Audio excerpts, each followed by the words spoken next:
The rain hammered against the floor-to-ceiling windows of the corner office on the 42nd floor, creating a rhythmic soundtrack to the end of another grueling workday. Marcus Ashford didn't look up from his computer screen as his secretary knocked twice before entering. He had trained her well over the past 3 years. 2 knocks meant urgent, 1 meant routine, and 3 meant someone was waiting. "Mr. Ashford, I need to leave 30 minutes early today if that's acceptable." Emma Chen's voice was steady and professional as always. She stood at a respectful distance from his mahogany desk, tablet in hand, red hair pulled back in its usual severe bun. Marcus finally glanced up, his steel-gray eyes meeting hers briefly before returning to the financial reports on his screen. "Personal matter?" "Yes, sir. My mother's flight arrives at 6, and with traffic. Fine. Leave now. Those projections can wait until morning." He waved a hand dismissively, already refocusing on his work. Emma hesitated at the door. "Actually, sir, there's one more thing. The charity gala on Friday. You still haven't confirmed your attendance, and Mrs. Wellington has called 3 times today." Marcus suppressed a sigh. The Wellington Charity Gala was an annual torture he endured for the sake of business connections. "Tell her yes, and arrange for the usual donation." "Already done, sir. Will you be bringing a guest?" "No." The answer came automatically, as it always did. Marcus Ashford didn't do relationships, didn't do companionship, and certainly didn't do love. At 38, he had built an empire through cold calculation and ruthless efficiency.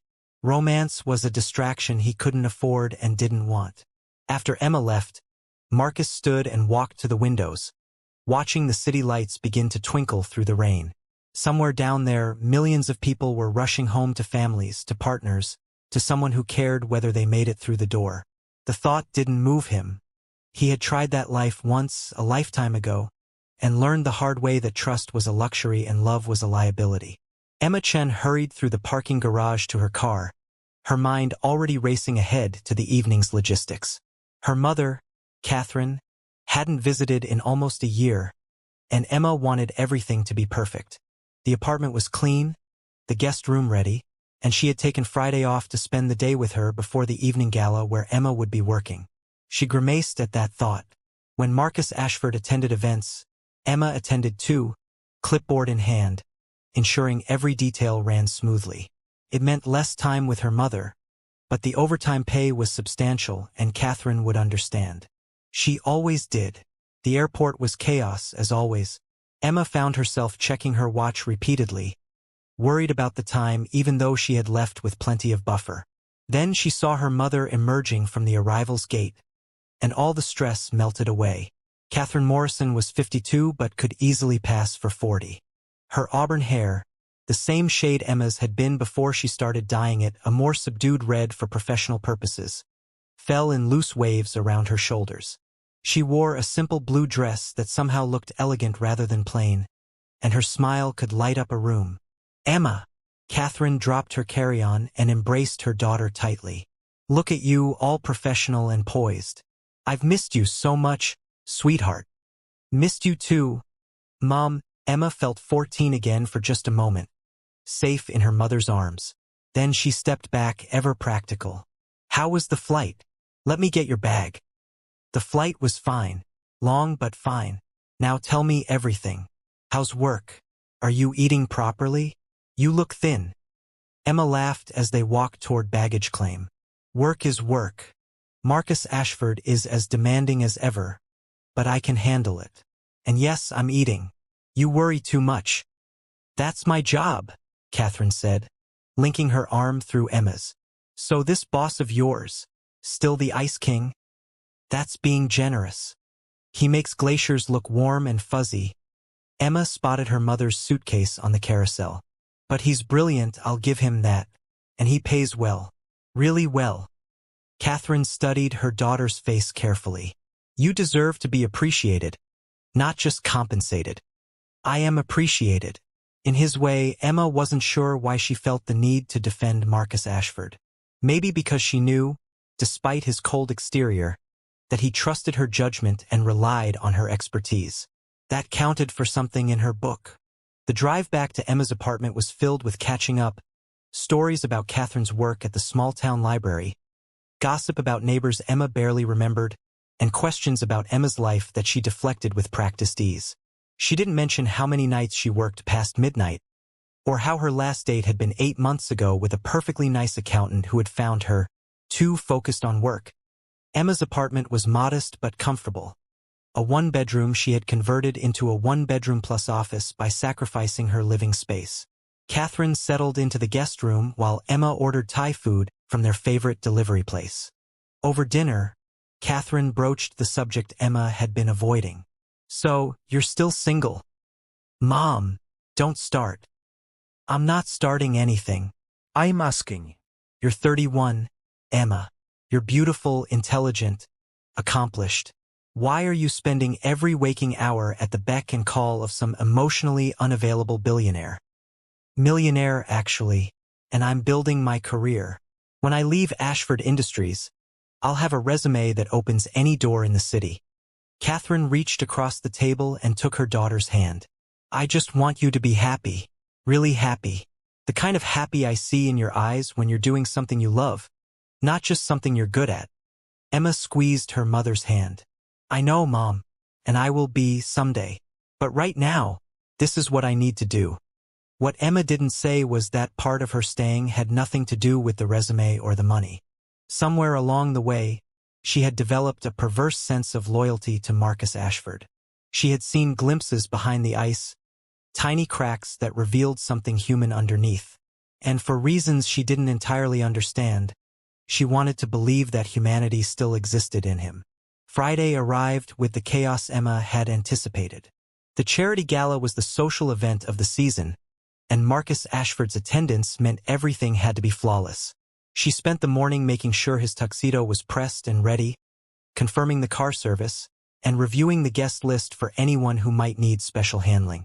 Catherine had been understanding about Emma's work commitment, spending the day exploring the city on her own.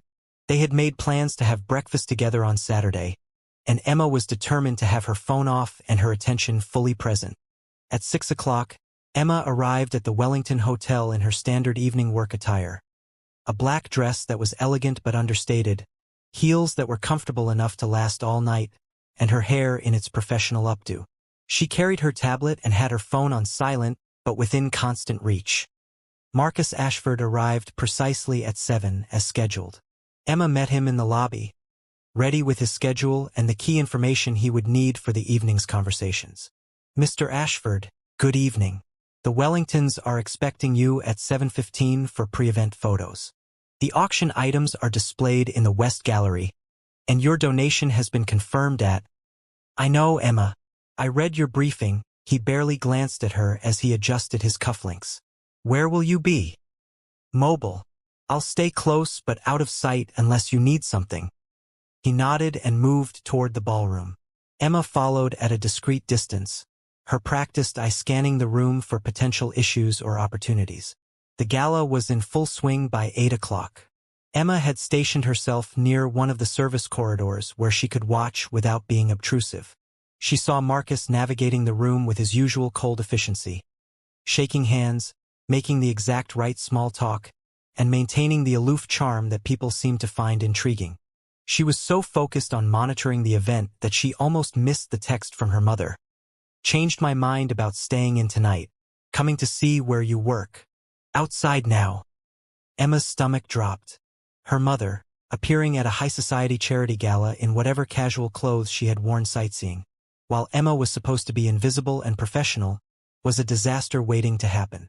She hurried to the entrance, hoping to intercept Catherine before she caused any awkwardness. But the universe, as usual, had other plans.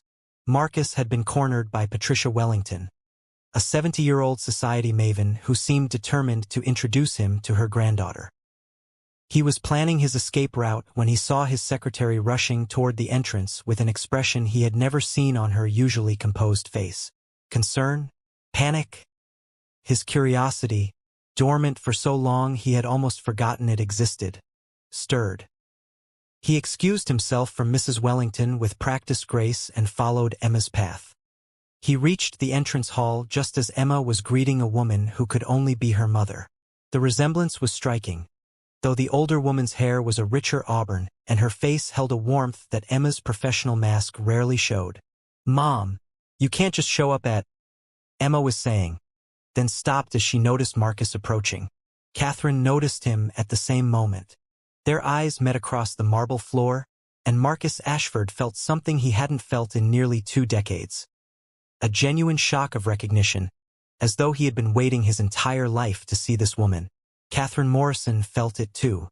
This tall man in the perfectly tailored tuxedo, with his sharp features and guarded eyes, somehow made her forget how to breathe for just a moment. She had raised a daughter, built a life, and convinced herself she was content alone. And in one instant, all of that certainty crumbled. "Mr. Ashford," Emma said, her professional voice slightly strained. "This is my mother, Catherine Morrison. Mom, this is my employer, Marcus Ashford." Marcus extended his hand automatically, and when Catherine placed hers in it, he felt an electric current run up his arm. Her hand was warm, her grip firm but gentle, and he found himself not wanting to let go. "Ms. Morrison, Emma didn't mention you were in town." "Catherine, please," her voice was like honey, warm and smooth. "I'm visiting for the week. I'm afraid I surprised Emma by wanting to see where she spends all her time. I hope I'm not intruding." "Not at all," Marcus heard himself say the words and barely recognized his own voice. "Would you like to see the gala? I'm sure Emma can take a break to show you around." Emma looked at her boss as though he had grown a second head. Marcus Ashford didn't invite anyone to anything, and he certainly didn't encourage his secretary to take breaks during important events. "That's very kind of you," Catherine said, her eyes still locked on Marcus's. "But I wouldn't want to interfere with Emma's work. I know how important this evening is. It's a charity event, not a corporate merger. The world won't end if Emma takes 30 minutes." Marcus surprised himself again. "In fact, I insist. Emma, show your mother the auction items. The sculpture in the West Gallery is particularly impressive." He finally released Catherine's hand and stepped back, but he couldn't quite look away from her. She wore a simple green dress, nothing like the designer gowns filling the ballroom, yet she looked more elegant than any of them. Her face held intelligence and kindness in equal measure, and her smile, when it graced him, made something in his chest tighten. "Thank you, Mr. Ashford," Emma said carefully.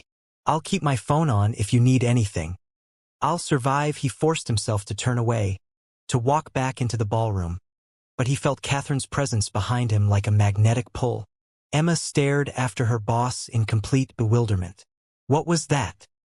Catherine was still looking at the spot where Marcus had stood. "I have no idea." Inside the ballroom, Marcus found himself unable to concentrate on any conversation. His mind kept drifting to the woman in the entrance hall, to the way her eyes had held his, to the warmth in her voice. He was aware of every minute that passed, wondering when Emma would return, knowing that her mother would be with her. He had trained himself over the years to feel nothing, to want nothing beyond success and security. Emotions were weaknesses to be eliminated. Attachments were vulnerabilities to be avoided. He had built walls so high and thick that nothing could penetrate them. And yet one look from a woman in a green dress, and those walls might as well have been paper. Emma showed her mother through the gala, pointing out the auction items and explaining the cause the event supported. But Catherine's questions kept circling back to Marcus Ashford. "So he's really like that all the time? That's serious." "Worse, usually. I've never seen him act the way he just did." "He seems lonely," Catherine said quietly, studying a bronze sculpture without really seeing it. "He's chosen to be alone. Trust me, Mom, Marcus Ashford has built his entire life around not needing anyone." Catherine turned to her daughter with a knowing look.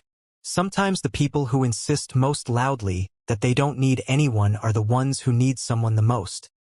Emma wanted to argue, but she couldn't. She had seen the cracks in Marcus's armor over the years.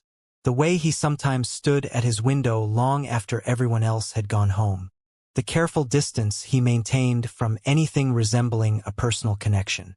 the occasional flash of something painful in his eyes when he thought no one was watching. They were finishing their tour when Marcus appeared at Catherine's elbow, so quietly that both women startled. "I apologize for interrupting," he said, though he didn't look apologetic. "But they're about to begin the auction, and I thought Ms. Morrison might enjoy watching from a better vantage point." "Catherine," she corrected gently. "And that's very kind of you, but I should probably head back to Emma's apartment. I've imposed enough on her workday." "Have you eaten?" The question came out before Marcus could stop it. Catherine blinked. "I know, actually. I was planning to grab something on the way back.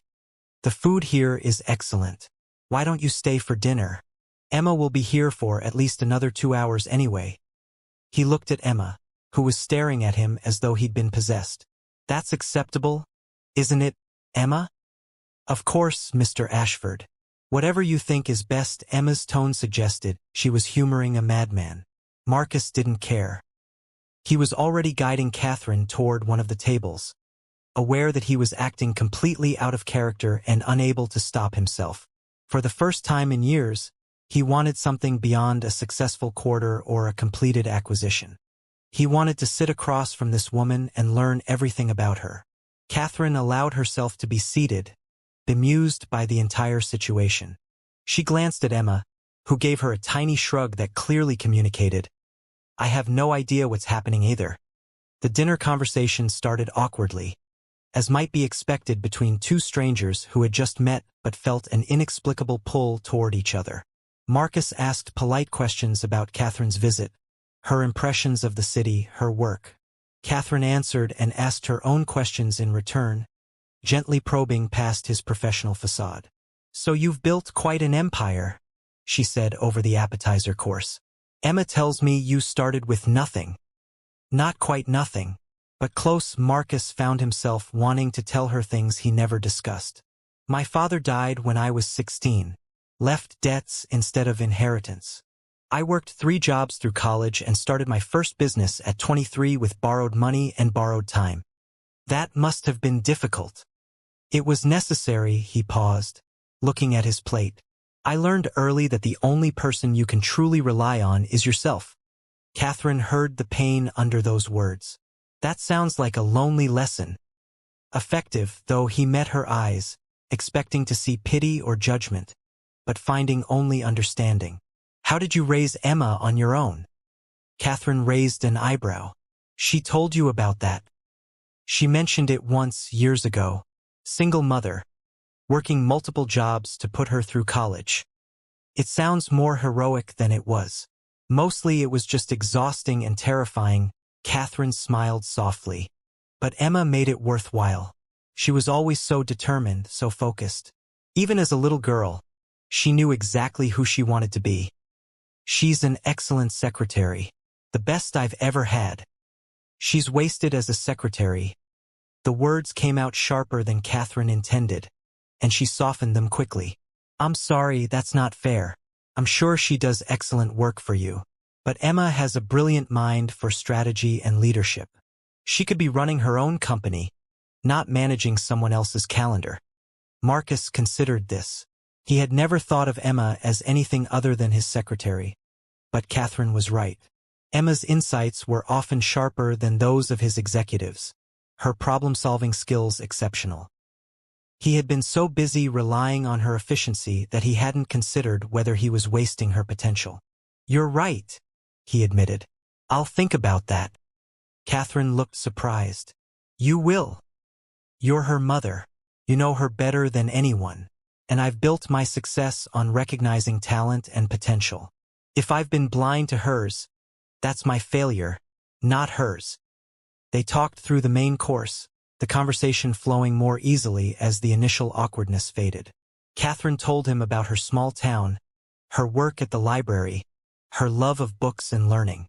Marcus found himself fascinated by her perspective, so different from the cutthroat business world he inhabited. "You must think my life sounds incredibly boring," Catherine said, laughing softly. "Small-town librarian versus international business mogul." "I think your life sounds peaceful," Marcus said honestly. "I'm not sure I'd know what to do with peace anymore." "You'd learn. People are remarkably adaptable when they want to be. The words hung between them, weighted with meaning neither was quite ready to acknowledge. Emma watched from across the room, completely baffled by what she was witnessing. Her boss, the man who had never shown interest in anything that couldn't be quantified on a spreadsheet, was having dinner with her mother. And not just having dinner, he was engaged, animated in a way Emma had never seen.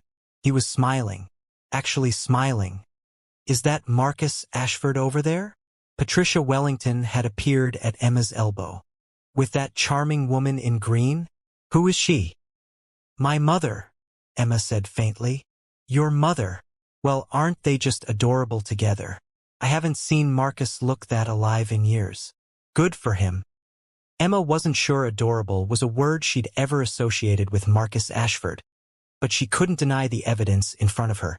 Her boss was smitten.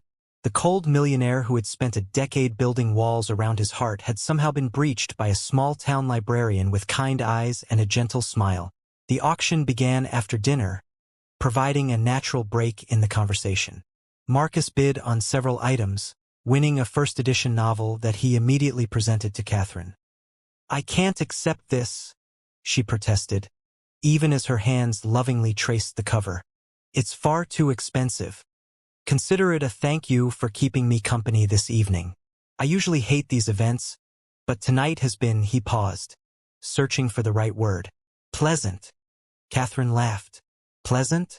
You make it sound like root canal surgery that went marginally better than expected. That's actually a fair description of most charity galas in my experience. He smiled. That rare genuine smile that transformed his face. But not this one. The gala wound down around 11. Emma approached their table cautiously, unsure what protocol to follow when your boss had just spent 3 hours entranced by your mother. Mr. Ashford, the car service has confirmed they're ready whenever you are. Marcus stood, suddenly awkward again, all the ease of the evening draining away as reality reasserted itself. Yes, of course. Thank you, Emma. He turned to Catherine, who was also standing, clutching the first edition novel. It was a pleasure meeting you, Catherine. The pleasure was mine, she extended her hand, and he took it, holding it perhaps a moment longer than strictly necessary. How long are you visiting? Through next Friday. Then back to reality. She smiled, but there was something wistful in it. Perhaps Marcus started, then stopped, uncertainty crossing his face. Emma had never seen him uncertain. Perhaps you'd like to have dinner again, before you leave. Not at a charity event. Just dinner. Catherine's smile broadened, lighting up her entire face. I would like that very much. They exchanged phone numbers, both of them moving with the careful deliberation of teenagers on a first date. Emma watched, fascinated and slightly disturbed. Who was this man, and what had he done with her boss? In the car on the way back to Emma's apartment, Catherine was uncharacteristically quiet. Mom, are you okay?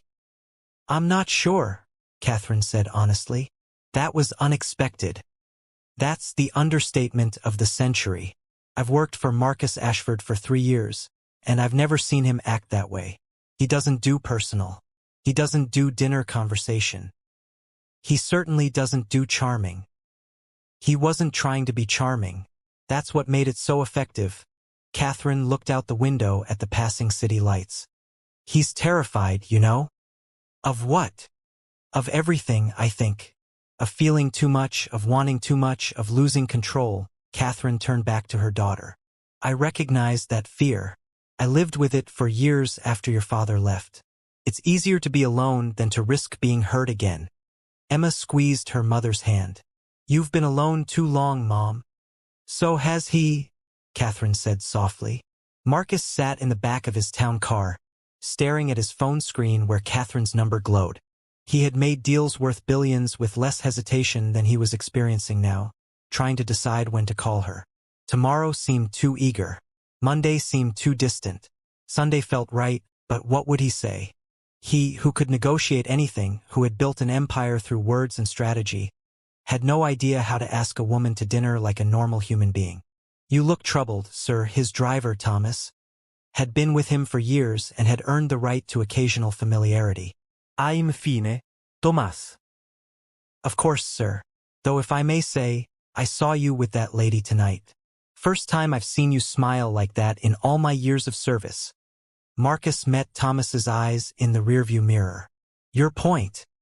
No point, sir. Just an observation.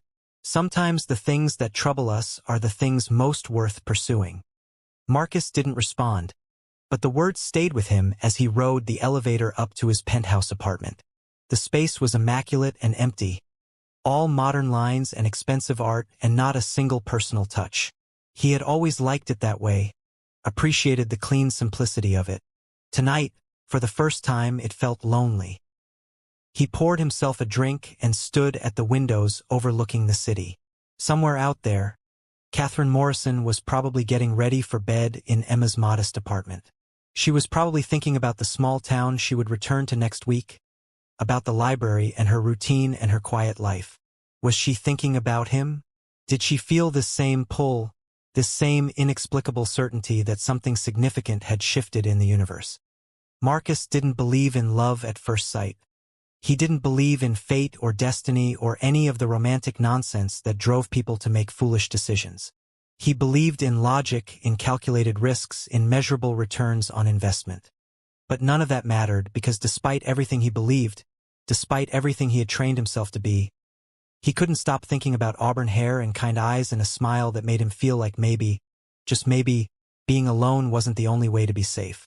He called on Sunday morning, catching Catherine just as she and Emma were finishing breakfast. Catherine? It's Marcus. Marcus Ashford. I know who you are. Marcus, her voice sounded amused and warm. I only gave my number to one millionaire on Friday night. He found himself smiling at her gentle teasing. About dinner. Are you free tomorrow evening? I am. Where did you have in mind? Marcus had spent 2 hours researching restaurants before working up the nerve to call. There's a bistro in the village, quiet, excellent food. Unless you'd prefer something else. That sounds perfect. What time? They agreed on 7:30. After he hung up, Marcus realized he hadn't stopped smiling. Emma had watched her mother's side of the conversation with growing amazement. You're really going on a date with Marcus Ashford? I suppose I am. Catherine looked both excited and terrified. Is that crazy? Completely insane, Emma said honestly. But in a good way, I think. Maybe. I don't know, Mom. This is so weird. Tell me about him. Really tell me. Not the business profile version. Emma thought carefully. He's brilliant. Driven to the point of obsession. He never forgets anything. Never makes the same mistake twice. He's fair in his way. He doesn't play favorites or office politics. What you see is what you get. And what I saw was someone desperately lonely and trying very hard to pretend he wasn't. That's probably accurate. Emma paused. He was engaged once years ago, before I worked for him. It ended badly. I don't know the details. Since then, nothing. No relationships, no dates, no interest. Until you. Catherine processed this information. What if I hurt him? What if he hurts me? Then you'll both survive. Because that's what adults do. Emma hugged her mother. But what if you don't? What if this is something real? The bistro Marcus had chosen was indeed quiet and intimate, with soft lighting and excellent wine. He arrived 10 minutes early, uncharacteristically nervous. When Catherine walked in, wearing a simple blue dress that brought out the color of her eyes, he forgot why he had ever been nervous at all. You look beautiful, he said, then felt foolish for stating the obvious. Thank you. You look rather handsome yourself. She settled into her chair across from him. I have to admit, I've been nervous about this all day. So have I, he confessed.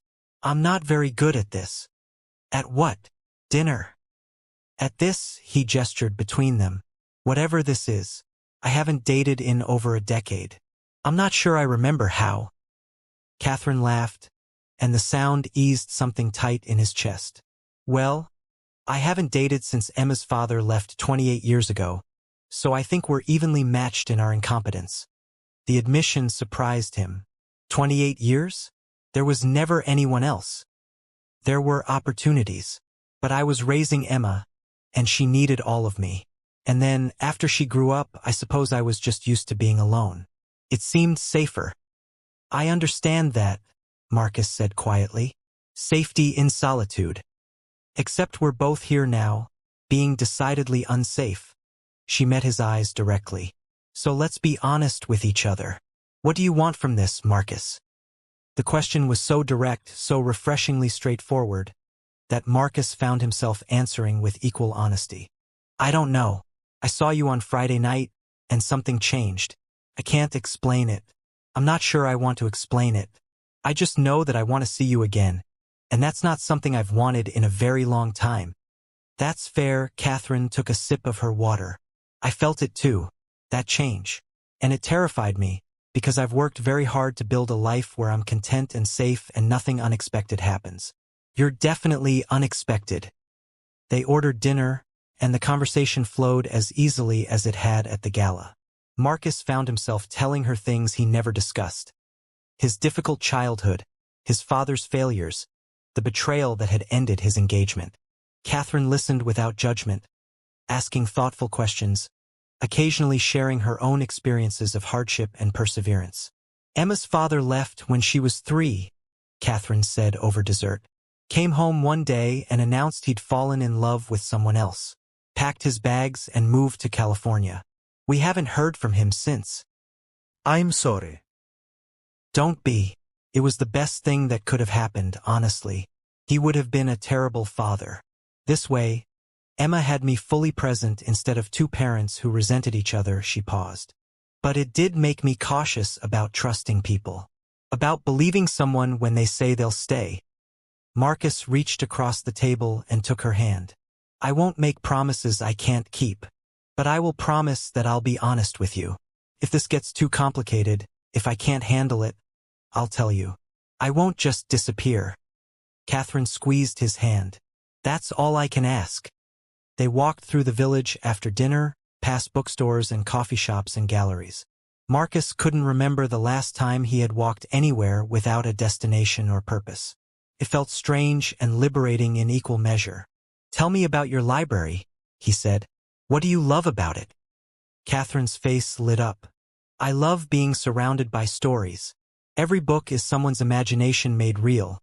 Someone's attempt to make sense of the world or escape from it or change it. And I get to be the person who helps people find the story they need in that moment. Do you still live in the town where Emma grew up? Same house even.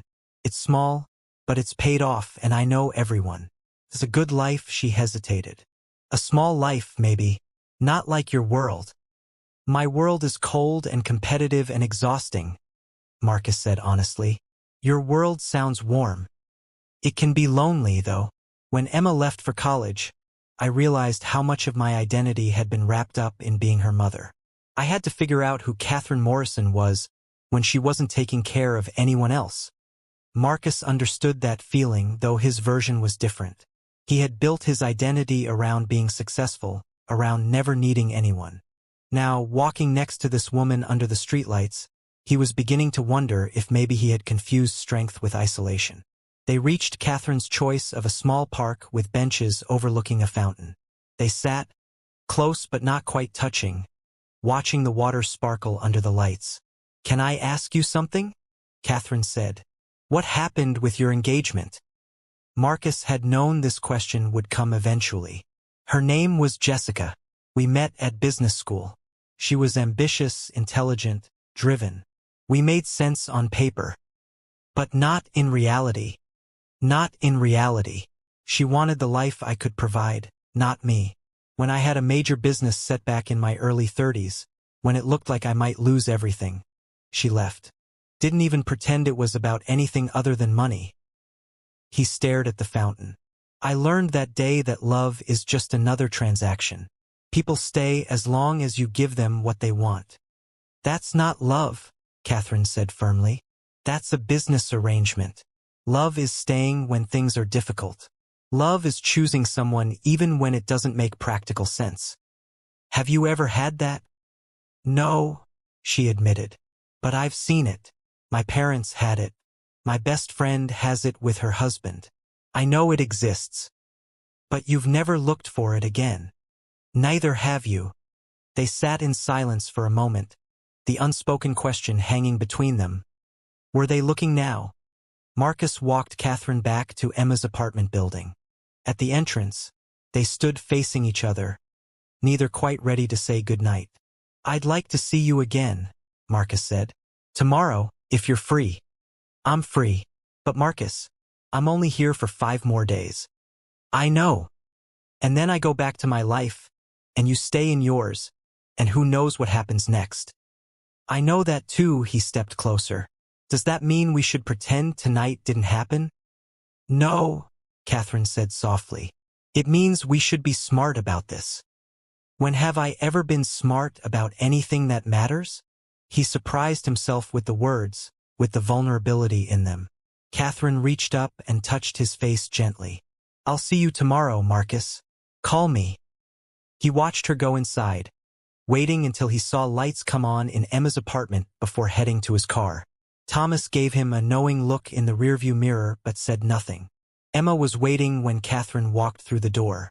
So, it was wonderful. He's wonderful. And this is probably a terrible idea. Catherine sank onto the couch. I'm 52 years old, Emma. Too old to be feeling like a teenager with a crush.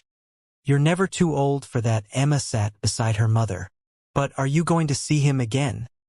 Tomorrow, and probably the day after that. And then I go home, and reality sets in, and we both remember that this makes no sense. Since when does love make sense? Don't say love. It's been 3 days. Emma just smiled. You should see the way you light up when you talk about him, Mom. And more importantly, you should see the way he looks at you. Like you're the only thing in the room that matters. Over the next 4 days, Marcus and Catherine spent every possible moment together. He took time off work, something Emma confirmed he had never done, and showed Catherine the city through his eyes. They visited museums and galleries, had picnics in Central Park, explored neighborhoods Catherine had never seen. They talked constantly, learning each other's histories and preferences and dreams. Catherine told him about the daughter she had raised alone, the sacrifices she had made, the pride she felt in Emma's accomplishments. Marcus told her about building his business, the deals that had made him and nearly broken him, the loneliness of success. Don't you have any friends? Catherine asked as they walked through the Museum of Modern Art. I have associates, business contacts, people I trust professionally. Marcus studied a painting without really seeing it. But friends? No. I stopped having those a long time ago. That sounds exhausting.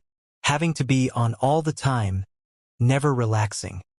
I relax. Even as he said it, he knew it was a lie. Catherine turned to face him, taking both his hands. Marcus, when was the last time you laughed? Really laughed? He thought about it. I don't know. That's what I thought. She squeezed his hands. You've built this fortress around yourself, and you've been so busy defending it that you forgot to actually live inside it. Her words hit harder than he expected. And what would you suggest I do about that? Start small. Take a day off without guilt. Call someone just to talk, not to network. Read a book for pleasure instead of business insights. She smiled. Let yourself be happy. Marcus pulled her closer, right there in the middle of the gallery. You make me happy. I know. That terrifies you. Everything about this terrifies me, he admitted. But I keep coming back anyway. Thursday evening, their 4th day together, Marcus took Catherine to dinner at his favorite restaurant, a small Italian place he had been going to for years. The owner, Giuseppe, greeted him warmly and raised an eyebrow at Catherine. Finally, he brings someone. I tell him for years, Marcus, you work too much, you need amore. And he never listens. Now I see why he waits. Bella signora. Catherine laughed as Giuseppe kissed her hand dramatically. You're too kind. I am honest. You make him smile. In 10 years, I never see him smile until tonight. Giuseppe winked and showed them to a private corner table. Over wine and pasta, Catherine broached the subject they had both been avoiding. I leave tomorrow evening. I know.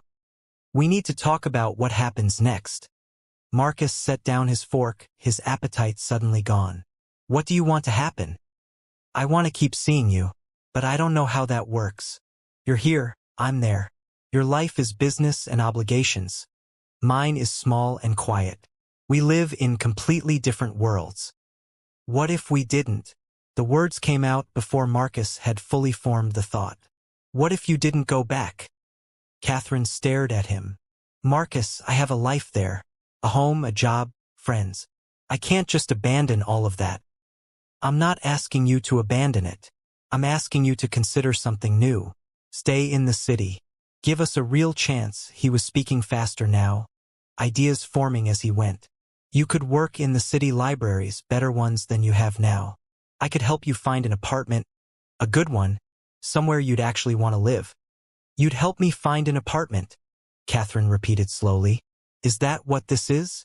You're trying to set me up as some kind of mistress. What? No. Marcus was horrified. That's not what I meant at all. Then what did you mean? Because from where I'm sitting, it sounds like you want to install me in a nice apartment where you can visit me when it's convenient, while you continue your life exactly as it was before. Marcus rubbed his face, frustrated with himself. I'm handling this badly. I'm not good at this, Catherine. I don't know how to do relationships, how to make promises, how to plan a future with someone. All I know is that I don't want you to leave tomorrow and have this be the end. Catherine's expression softened slightly. I don't want that either. But I also don't want to be the woman who gave up everything for a man she barely knows. You do know me. These past few days, you've seen me more clearly than anyone has in years. Maybe, but 4 days isn't enough to upend my entire life, Marcus. It's not enough to know if this is real or just a beautiful moment that will fade when reality sets in. They sat in painful silence for a moment. Finally, Marcus spoke quietly. What if I came to you? Catherine looked up, surprised. What? You said I can't leave my life here, but what if I could, at least partially? I could work remotely sometimes, visit you, actually see your world instead of just hearing about it. He was working through the logistics even as he spoke. I have a good team. Emma's more capable than I've given her credit for. The business won't collapse if I'm not physically in the office every day. You would do that. I would try. I can't promise it would be perfect. I'm sure I'd be terrible at it at first. But I want to try. He reached across the table for her hand. You were right when you said I've been defending my fortress instead of living in it.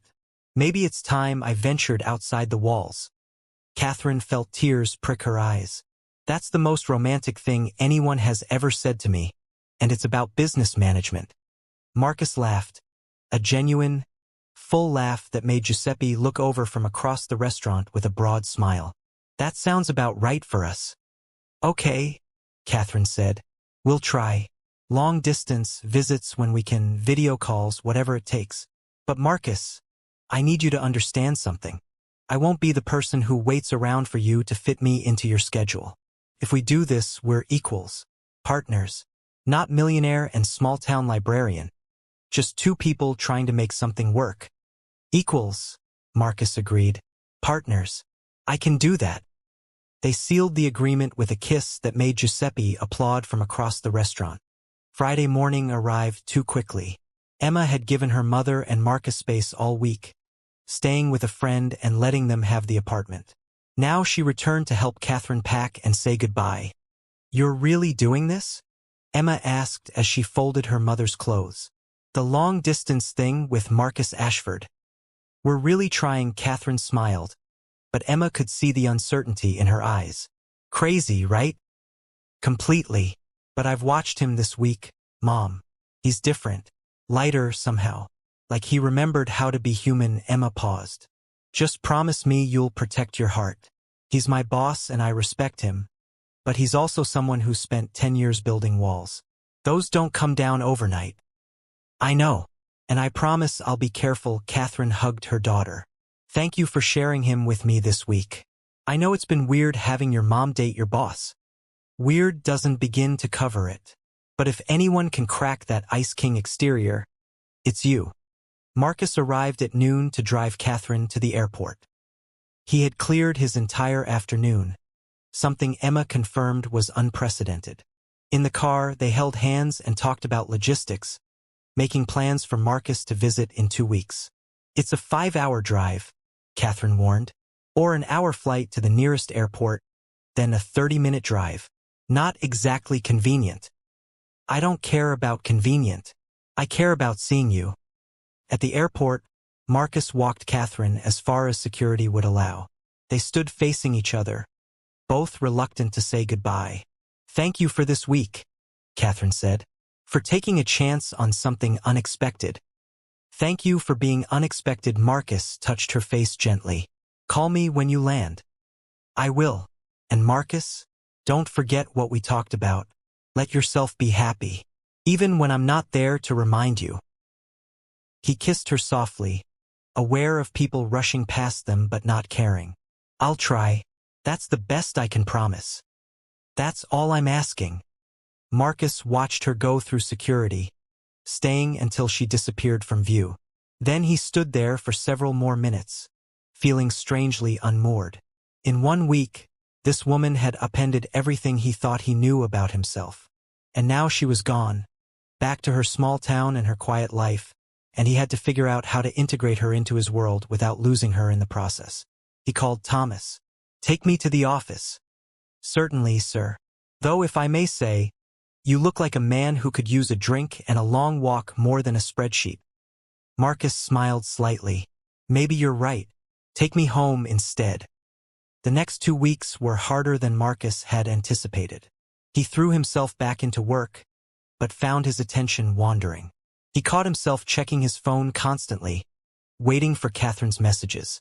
They talked every night, video calls where she showed him her library and her garden and the small town she called home. It's so different from the city, he said one evening, studying the view behind her. Trees and quiet streets instead of concrete and chaos. Is that bad? No. Just different. Peaceful. He paused. I think I could get used to peaceful. Emma watched her boss navigate this new territory with fascination. He was distracted, that was clear, but not in a bad way. He smiled more. He took lunch breaks. He actually went home at reasonable hours. It was like watching a different person emerge from the shell of Marcus Ashford. How's my mom doing? Emma asked one day when Marcus was between meetings. She's good. We talk every night. And you? How are you handling the long-distance thing? Marcus considered the question. It's difficult. I'm not used to wanting something I can't immediately have. But it's also good for me, I think. Learning patience. Learning that not everything needs to be solved or conquered or controlled. That's very mature of you, Mr. Ashford. He gave her a look. You can call me Marcus, you know. We've been working together for 3 years, and I'm dating your mother. Mr. Ashford seems unnecessarily formal at this point. Emma blinked. Are you sure? I'm sure. Also, I've been thinking about what Catherine said. About you being wasted as a secretary. She told you that? Emma felt her cheeks flush. She was right. I want you to consider moving into a strategic role. We have an opening in business development that would suit your skills. Better pay, more responsibility, actual use of that brilliant mind you've been hiding behind scheduling and correspondence. Emma stared at him. Are you serious? I don't joke about business decisions. Think about it. Let me know Monday. He paused. And Emma? Thank you for introducing me to your mother. I know that wasn't your intention, but I'm grateful nonetheless. 2 weeks after Catherine left, Marcus drove to her small town. He had rented a car, refusing to bring Thomas, wanting to make the journey himself. 5 hours on the highway gave him time to think, to question what he was doing, to wonder if this was sustainable.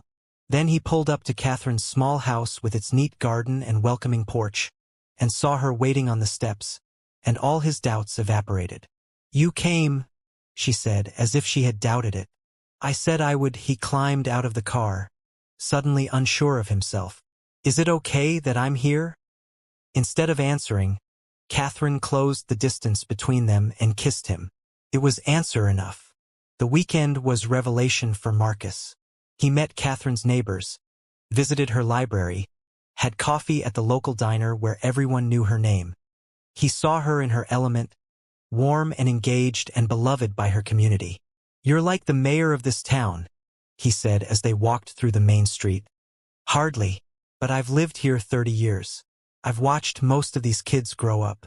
Their parents are my friends. It's a good place." She glanced at him. "Too small for you." "Different," he admitted. "But I'm starting to understand the appeal. There's something nice about people knowing who you are. Really knowing, not just knowing your reputation or your bank account." That evening, they had dinner at Catherine's house. She cooked, refusing his offer to take her to a restaurant. "I want to show you my world," she said. "Restaurants exist everywhere. My kitchen only exists here." Marcus sat at her small table, drinking wine and watching her move around the kitchen with practiced ease. The house was cozy, filled with books and plants and photographs. Everything had a story, a history, a meaning. "This is nice," he said quietly. "Being here. With you." Catherine turned from the stove, wooden spoon in hand. "But?" "No but. Just an observation. I've spent 10 years in sterile spaces with no history, nothing personal. I thought that's what I wanted. Clean, simple, uncomplicated." He looked around the kitchen. "This is complicated. Every object has a memory attached to it. But it feels like a home, not just a house. My apartment in the city is the same way, just newer. A home is what you make it, Marcus, not where you make it." Over dinner, they talked about the logistics of their relationship. Marcus had come for the weekend but would need to be back by Monday evening. They discussed future visits, when Catherine might come to the city again, how to balance his work obligations with their desire to spend time together. "I don't want you to feel like you're sacrificing your business for me," Catherine said. "That's not sustainable." "I'm not sacrificing. I'm reprioritizing. There's a difference." Marcus took her hand. "I've spent 10 years building something successful but empty. I'm not going to throw that away, but I'm also not going to let it consume me anymore. There has to be room for both." "Can you really do that? After so long of working the way you have?" "I don't know, but I want to try." Sunday afternoon, Marcus had to leave. They stood by his car, neither wanting to let go. "2 weeks until you come to the city?" Marcus asked. "2 weeks. I've already requested the time off. Stay with me this time, in my apartment. Let me show you my world properly." Catherine smiled. "I'd like that." He kissed her goodbye, then got in the car. She watched him drive away, feeling the now familiar ache of separation but also a growing sense of hope. They were making this work. Against all odds, against all logic, they were building something real. Over the following months, they fell into a rhythm. Marcus visited Catherine's town every other weekend, becoming a familiar sight in the local diner, learning the names of her neighbors. Catherine spent long weekends in the city, gradually making herself at home in Marcus's sterile penthouse, adding small touches of warmth and life. Emma watched her mother's relationship with her boss deepen and mature. Marcus had indeed promoted her to business development, where she excelled. Their working relationship evolved into something more friendly, built on mutual respect and the slightly surreal bond of family connection. "Your mom wants me to come for Christmas," Marcus mentioned one day in a strategy meeting. Emma bit back a smile. "Are you going?" "I think so. Is that weird? Having your boss at your childhood home for the holidays?" "Everything about this situation is weird, Marcus, but in a good way." Emma paused. "She's really happy, you know? Happier than I've seen her in years." "I'm happy too," Marcus admitted. "I didn't think I could be. I thought I was too broken, too set in my ways. But she's patient with me when I retreat into work mode. She reminds me to breathe, to live, to be present. She's good at that." Christmas in Catherine's small town was unlike anything Marcus had experienced. There were no business obligations, no networking opportunities, no strategic advantages to be gained. Just warmth and laughter and people who genuinely cared about each other. On Christmas Eve, Marcus and Catherine sat on her porch wrapped in blankets, watching snow fall softly in the glow of the streetlights. "I've been thinking about something," Marcus said. "About what happens next for us." Catherine tensed slightly. "What do you mean?" "I mean long term. This back and forth is good, but it's not sustainable forever. Eventually, we'll need to make a choice about where we want to be. Together. And where do you want to be?" Marcus was quiet for a long moment. 6 months ago, I would have said the only place I could be was the city, running my business, maintaining control.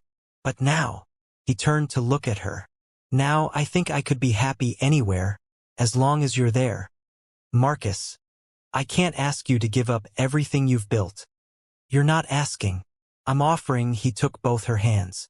"Emma has proven she can run business development brilliantly. I have a strong team. The company doesn't need me hovering over every decision anymore. I could step back, take more of an advisory role, and actually have a life." "Are you sure? This is a huge decision." "I'm sure that I love you," Marcus said, the words coming more easily than he expected. "I'm sure that I want to wake up next to you every morning, not just on weekends. I'm sure that I want to build a life with you, whatever that looks like." Catherine felt tears on her cheeks. "I love you too. I have for months. I was just afraid to say it." "Afraid of what?" "Afraid you'd run. Afraid you'd realize this was all too much, too complicated, too real." Marcus pulled her close. "I'm not running. I'm done running. You make me want to stay."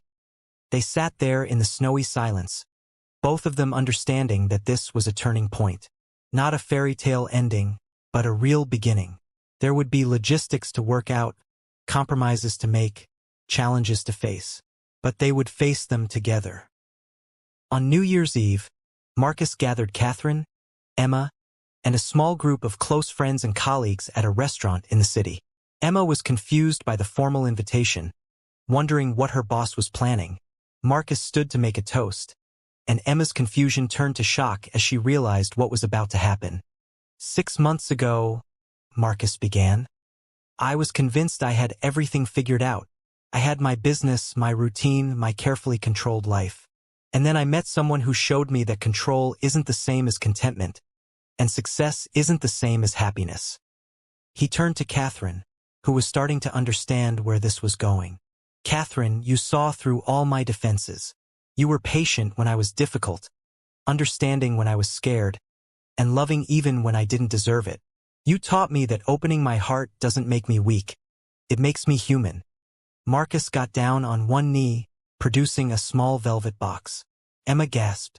Catherine's hands flew to her mouth. "I know we've only known each other 6 months. I know this is fast by conventional standards. But I've spent 10 years moving slowly and carefully, and all it got me was lonely. So I'm asking you, will you marry me? Will you build a life with me? Wherever that life takes us." Catherine was crying openly now. "Yes, yes, absolutely yes." The restaurant erupted in applause as Marcus slipped the ring onto her finger and kissed her. Emma was crying too. Happy tears for her mother who had been alone so long and for her boss who had finally learned how to let someone in. Later, as the celebration wound down, Marcus pulled Emma aside. "I have a proposition for you. With me taking a step back from daily operations, the company will need someone to step up into a leadership role. I'd like that someone to be you. Chief Operating Officer, with a full executive package." Emma stared at him. "You're offering me your job." "I'm offering you a job. My job is evolving into something different. Part-time advisory, strategic planning, but not the day-to-day operations. You've proven yourself more than capable. And frankly, you understand the company vision better than anyone. I don't know what to say. Say you'll think about it. Talk it over with your mother. Make the decision that's right for you." He paused. "And Emma, thank you for being brilliant at your job, for being patient with me while I figured out how to be human again, and for having a mother extraordinary enough to change my life." 6 months later, Marcus and Catherine were married in her small town, surrounded by friends and family.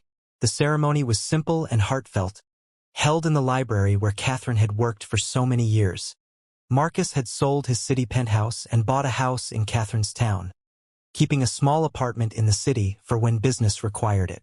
He had stepped back from daily operations at Ashford Industries, taking on an advisory role that allowed him to work remotely most of the time.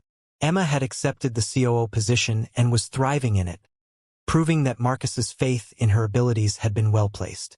The company was doing better than ever, partly because Emma brought a collaborative leadership style that Marcus had never managed. On their wedding night, Marcus and Catherine sat on the porch of their new home, watching fireflies dance in the summer evening. "Any regrets?" Catherine asked, nestling against his shoulder. "About what?" "Leaving the city, stepping back from the business. All of it." Marcus thought about his old life. The long hours, the empty apartment, the carefully maintained walls around his heart. Then he looked at the woman beside him, at the home they had built together, at the life he never knew he wanted. "Not a single one," he said honestly. "You know what I regret? All those years I wasted being alone because I was too scared to try. You weren't ready then. We met when we were supposed to meet. Maybe. Or maybe I just got incredibly lucky that night at the gala." He kissed the top of her head. "Either way, I'm grateful." "So am I," Catherine smiled. "Though I still can't believe the cold millionaire who couldn't crack a smile is now the man who plants gardens and knows everyone in town by name. People change when they have a reason to. You were always capable of this, Marcus. You just needed to give yourself permission to be happy." He pulled her closer, watching the fireflies, feeling the peace of the evening settle over them. She was right, of course. He had spent so long building walls that he had forgotten how to build bridges. But Catherine had been patient, had shown him that vulnerability wasn't weakness and love wasn't a transaction. Now, sitting on this porch in this small town with this extraordinary woman, Marcus Ashford finally understood what he had been missing all those years. Not success or security or control, but simply this: a hand to hold, a heart that understood his, and a home that felt like home because of who was in it, not where it was. The cold millionaire was gone, melted away by the warmth of love he had finally let himself feel. And in his place was simply Marcus, a man who had learned that sometimes the best thing you can do is let down your guard and let someone in. As the sun set and the fireflies continued their dance, Marcus and Catherine sat together in comfortable silence. Two people who had spent years alone finally understanding that together was better. It wasn't a fairy tale. It was better than that. It was real and messy and complicated and absolutely perfect.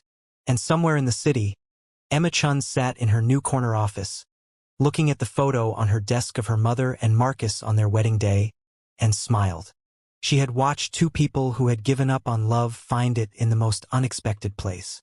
And if that wasn't proof that even the coldest hearts could thaw, she didn't know what was.